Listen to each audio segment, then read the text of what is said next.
Today's lesson is called Travel Korea, Beyond K-pop and Kimchi.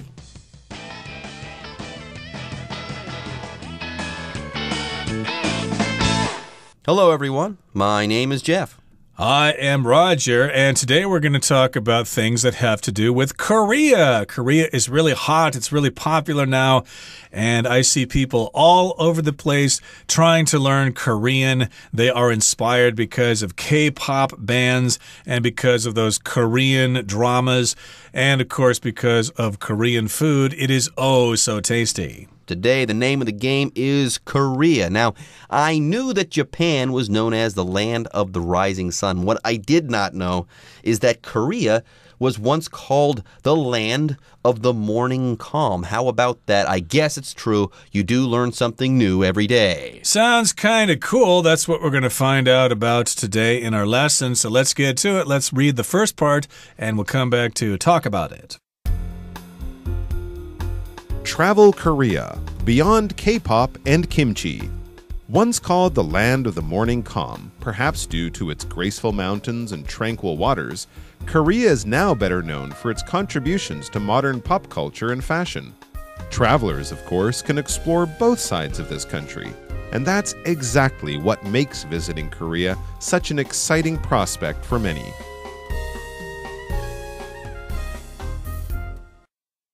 大家好，第一部分我们看到的单字是 tranquil， 这个字是形容词，指宁静的、平静的。例如 Mario spent the morning reading in a small tranquil park that was empty except for him and an old man in a white suit. Mario 早上在一个平静的小公园看书，里面除了他，只有一个穿白西装的老先生。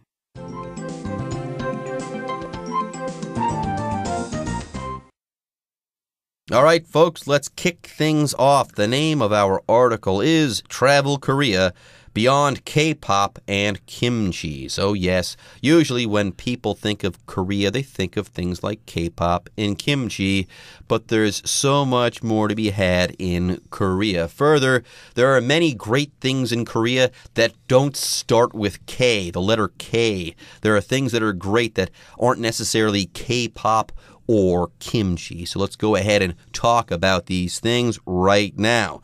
Once called the land of the morning calm, perhaps due to its graceful mountains and tranquil waters, Korea is now better known for its contributions to modern pop culture and fashion. So there you have it. Anyways, we've got two vocabulary words to talk about right now. The first of these is the word graceful. Now, whenever I think of the word graceful, I think of ballet. Yes, ballet dancers are full of grace. They're very graceful when they dance. Yes, this adjective, graceful, means full of grace. If you're graceful, you have grace. You're filled with grace. You are elegant. You have elegance of movement, so on and so forth, not unlike a ballet dancer. That's why people like figure skating or gymnastics, because the athletes perform with such grace, or they are very graceful. So indeed, maybe it's because of the graceful mountains in Korea. Indeed, the mountains are kind of rolling and graceful. They're not sharp peaks like the Himalayas or the Rocky Mountains. They're graceful mountains. They also have tranquil waters. Tranquil just means quiet and peaceful. And of course, Korea is surrounded by water on three sides. Korea is a peninsula there, so they've got tranquil waters there. They're calm and relaxing when you look at them. So, of course, that could be the reason, or those could be the reasons why Korea was once called the land of the morning calm, but Korea is now better known for its contributions to modern pop culture and fashion. So yes, indeed, Korea has made contributions to the world, especially in terms of modern pop culture. We mentioned some examples before because of K-pop or Korean popular music and because of those soap operas. There you go. Korea is now better known for its contributions to modern pop culture and fashion. It's now better known for what it has given to modern pop culture and fashion. Yes, a contribution is something that you give to something else in order to improve that thing in some way. Very literally, sometimes a contribution can be something that you contribute. Like if you give something to a good cause, you can be said to have given a contribution, or that you have made a contribution to this good cause. Yes, the verb would be contribute. If you contribute something to something, you are making a contribution to that thing. And very often this verb contribute is similar to the verb donate. If you contribute to a charity, let's say, or make a contribution to that charity, you're making a donation to that charity, or you are donating something to that charity. That's in terms of money, but if you talk about helping out things, you could say a contribution to science. For example, I could say Albert Einstein is probably best known for his contribution to science with his theory of relativity. But in this particular case, we're talking about Korea, and they've made contributions to the world's modern pop culture with K-pop, and of course also with their fashion. Of course, they're pretty good at making shirts and skirts and hats and gloves and scarves and whatever. There are lots of wonderful innovations that come from Korea in terms of fashion. Okay, now if you're traveling, of course, you are a traveler. So travelers, of course, can explore both sides of this country. And that's exactly what makes visiting Korea such an exciting prospect for many. So, of course, if you're traveling to Korea, you can look for different things. You might be looking for the more traditional side of Korea, and you might want to learn about its history and its food and stuff like that. Or you might want to learn more about the other side of Korea, which would be its modern popular culture with the K-pop music and the soap operas and things like that. So, yes, it's an exciting prospect for many people. So here, prospect just means something in the future that offers something of promise, the possibility of something good happening in the future. Prospect or prospects, you could also use this in the plural form. For example, you're looking for some good prospects if you get a job in finance. You might have some great opportunities there to make a lot of money. Yeah, I've got a few investments and some interesting prospects. Some of these investments might pan out and make me some money. If that's the case, that's going to be a good prospect. It's a prospect that panned out. But yes, like Roger said before, here a prospect, by the way, the word is being used as a noun. Here, a prospect is kind of like a possibility. It's kind of like an exciting idea related to something that might happen in the future, which could be fun or beneficial, or in the case of investments, could be profitable. It could make you some money. Anyways, folks, with that, it is time for us to take a break, but don't go away. We'll be right back after this. Most visitors get their first impression of Korea from the bustle of city life in Seoul. Walk along the capital streets and alleys, and you'll find an exciting mixture of high-end technology, traditional street stalls, historical temples, and futuristic architecture. One of the best ways to take in the city's character is by strolling along Cheonggyecheon, an 11-kilometer-long stream that runs through Seoul's downtown district. The stream has 22 bridges, including the Nare Bridge, which is shaped like a butterfly. Stepping stones allow you to cross the stream, and at night, colorful lights add to the atmosphere. 第二部分我们看到一个单字 bustle， 在课文中为名词，指喧嚣繁忙。像是 After moving to the city several months ago, Carl finally got used to all the hustle and bustle.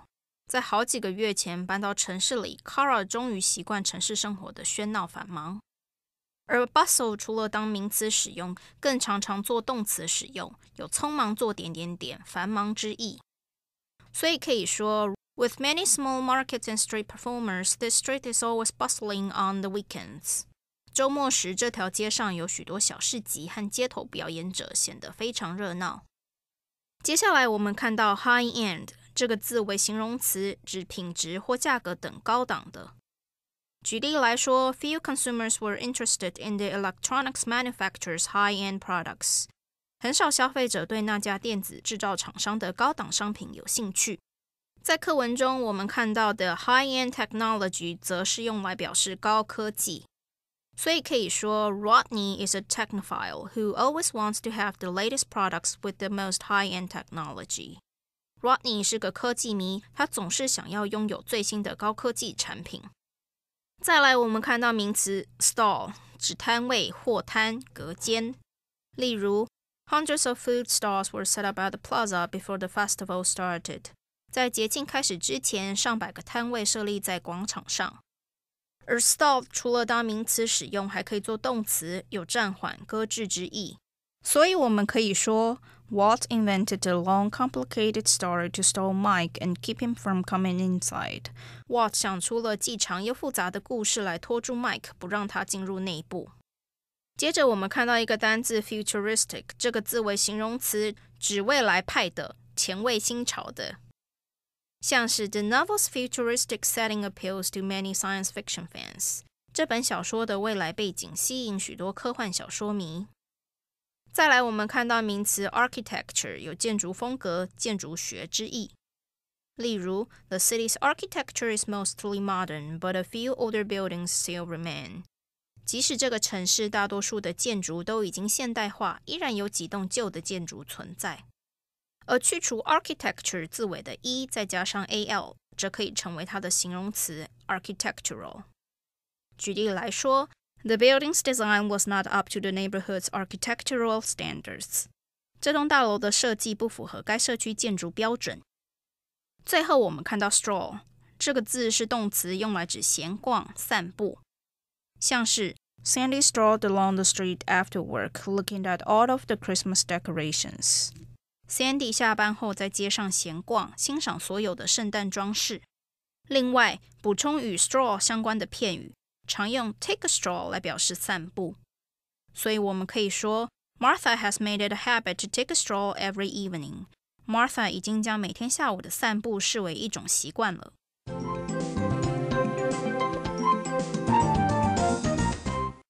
It's time now to continue talking about modern Korea. So most visitors to Korea get their first impression of Korea from the bustle of city life in Seoul. Of course, we are talking about South Korea now, although technically most Koreans want to be reunified into one Korea, but because of the unfortunate political situation right now, there are two Koreas. Most commonly referred to as North Korea and South Korea. And it's a lot easier to travel to South Korea than it is to North Korea. So most visitors who go to South Korea get their first impression of Korea from Seoul and the bustle of city life in that big city. So yes, we're talking about your first impression. Impression could be singular or plural. You could talk about your first impressions of Korea from the city of Seoul, but you could say impression as well. This just means how you feel about something when you first see it. If you're going out with a nice girl and you want to meet her parents, well, certainly you want to make a good first impression when you meet them, so that they can approve of you continuing to see their daughter. Yeah, they say that first impressions are lasting impressions, i.e., that idea that a person forms of you when you first meet them, it's going to last a long time. So if you do want to impress that girl's parents, make sure that you make a good first impression. You want them to think good things about you. You don't want them to think that you're a gigantic loser, because that idea is going to last a long time. Yes, first impressions are lasting impressions. Anyways, more of our article is coming up next. The next sentence says, walk along the capital streets and alleys, and you'll find an exciting mixture of high-end technology, traditional street stalls, historical temples, and futuristic architecture. There's a lot to see and do in Seoul, of course. It's got a lot of hustle bustle there, a lot of activity going on. And of course, this is the capital city, so you're walking the capital streets and alleys, and there's a mixture of all sorts of stuff. You've got high-end technology, maybe some really fancy modern buildings or their subway system or whatever. So that's high-end technology, or maybe they're, advanced smartphones made by Samsung or whatever. But then you also got traditional street stalls, like you got here in Taiwan. These little street stands, you could call them, or street stalls. Just one little stand there with, kind of a cart or something, and they cook food there right there for you. You can have some treats there right off the street.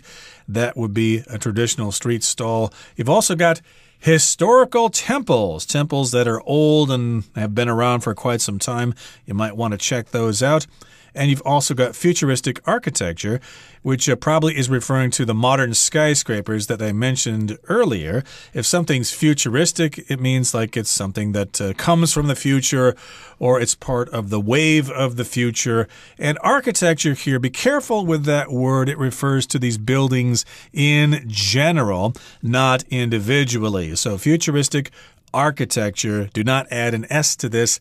Although you could say buildings, futuristic buildings, but please don't add an S to architecture, futuristic architecture. Anyways, one of the best ways to take in the city's character is by strolling along Cheonggyecheon, an 11-kilometer-long stream that runs through Seoul's downtown district. And yes, remember to stroll along this stream, okay? Don't walk really quickly by and miss the grandeur. Take a nice leisurely walk, stroll along this stream. And speaking of this stream, the stream has 22 bridges, including the Nare Bridge, which is shaped like a butterfly. How cool! That sounds pretty cool, so take a stroll there or stroll along that river. It's quite long. It's actually a stream, which is a small river, but indeed you can cross all those bridges and see that one bridge that's shaped like a butterfly. So stepping stones allow you to cross the stream, and at night, colorful lights add to the atmosphere. So it's a stream, and so they've got these stepping stones, just rocks in the water that you can step on to cross the stream, and when you're there at night, they've got those colorful lights that add to the atmosphere. They create this kind of feeling of the place. That's the atmosphere, and it adds to the atmosphere with those colored lights. Hey, lots of photo opportunities there. There you go. Now, here we're not talking about the air that surrounds you in a place or that blanket of air that surrounds planet Earth. No. Here, atmosphere. Okay, the atmosphere of a place is kind of like the tone of that place. Now, what does it mean? Well, that means that the word atmosphere here refers to the things that are happening and occurring in your immediate surroundings and how these things affect the way that you feel about that place. So here, the atmosphere of a place is how that place makes you feel. For example, you could say a place could be said to have a noisy atmosphere if that place is loud and noisy. Or lots of young people like to go to Ximending in Taipei because of its exciting atmosphere. Okay, that brings us to the end of the second part of our lesson. Now let's listen to the third part. For those interested in delving deeper into Korea's distant past, Bukchon Hanok Village, a little north of Cheonggyecheon, is home to hundreds of centuries-old houses called Hanok, many of which now operate as eateries. They provide visitors with an opportunity to experience the sights, smells, and tastes of traditional Korean culture. Okay, before the break, we were talking about modern Korea and the hustle and bustle of life in Seoul. But remember, there's also that other side of Korea, that traditional side. And we're going to start talking about that right now for those interested in delving deeper into Korea's distant past. Bukchon Hanok Village, a little north of Cheonggyecheon, is home to hundreds of centuries-old houses called Hanok, many of which now operate as eateries, i.e. they used to be houses, but now you can eat there, you can dine there. They're eateries. Anyways, let's go ahead and talk about a phrase here. To delve into something is to kind of research that thing and kind of dig deep in order to gain an understanding of that thing. So if you want to delve deeper into Korea's distant past, you are trying hard to learn about this distant past. You want to experience it in all its splendor. Yeah, that would be similar to all the old houses in Taipei or Kaohsiung or Taichung or whatever that were built during the Japanese colonial era or even before that. So here in Korea, of course, they've got hundreds of centuries-old houses. They're houses that are hundreds of years old, and they operate as eateries or diners or cafes or small restaurants, whatever you want to call them. And they provide visitors with an opportunity to experience the sights, smells, and tastes of traditional Korean culture. So yeah, I can imagine going to one of those old houses, and the waiters and waitresses will probably be wearing traditional costumes, and they'll bring out traditional food, and they'll be playing traditional music on their stereo. Oh, you'll feel like you're back in ancient Korea many, many thousands of years ago. Okay, that brings us to the end of our explanation for today. Here comes our Chinese teacher.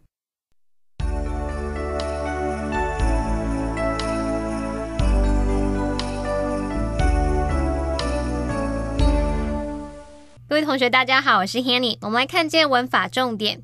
课文第3部分一开始提到 For those interested in delving deeper into Korea's distant past, Bukchong Hanok Village, a little north of Cheonggyecheon, is home to hundreds of centuries-old houses called Hanok, many of which now operate as eateries.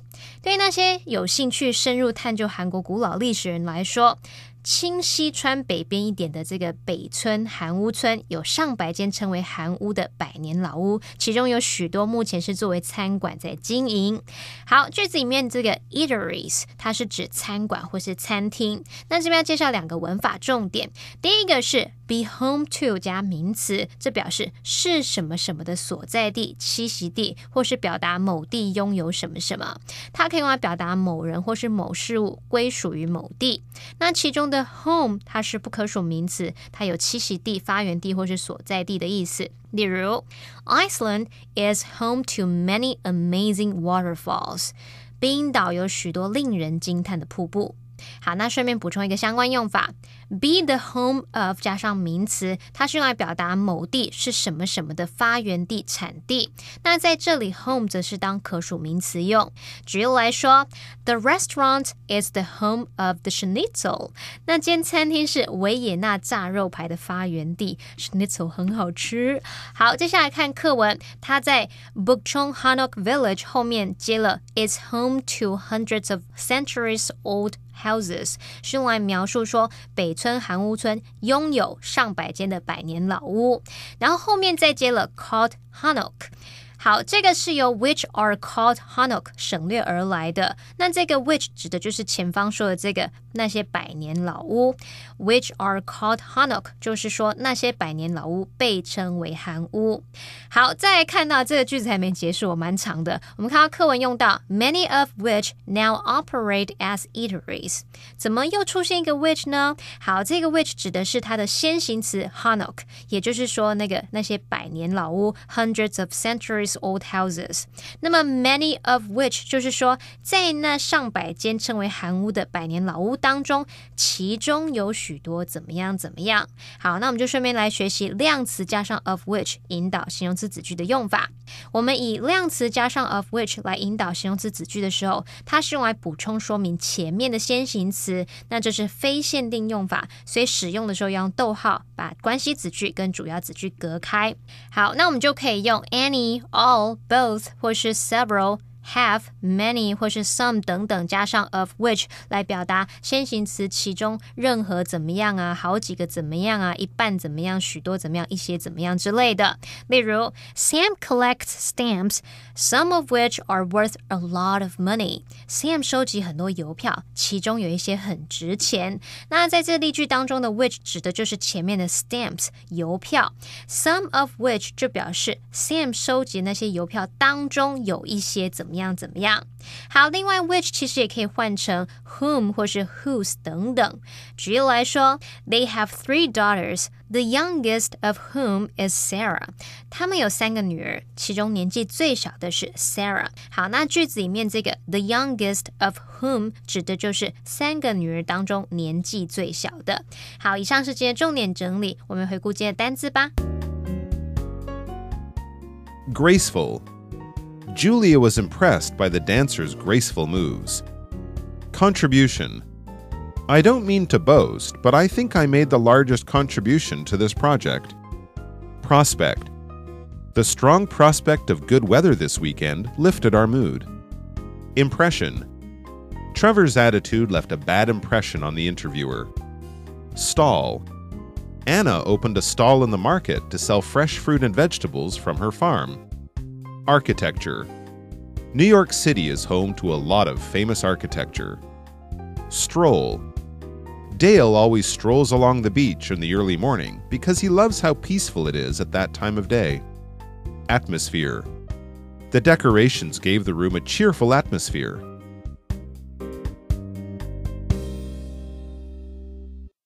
Okay, everyone. With that, today's article is now complete. But, as always, we sure hope that you guys have enjoyed reading along with us. Anyways, I'm Jeff. I am Roger. See you next time.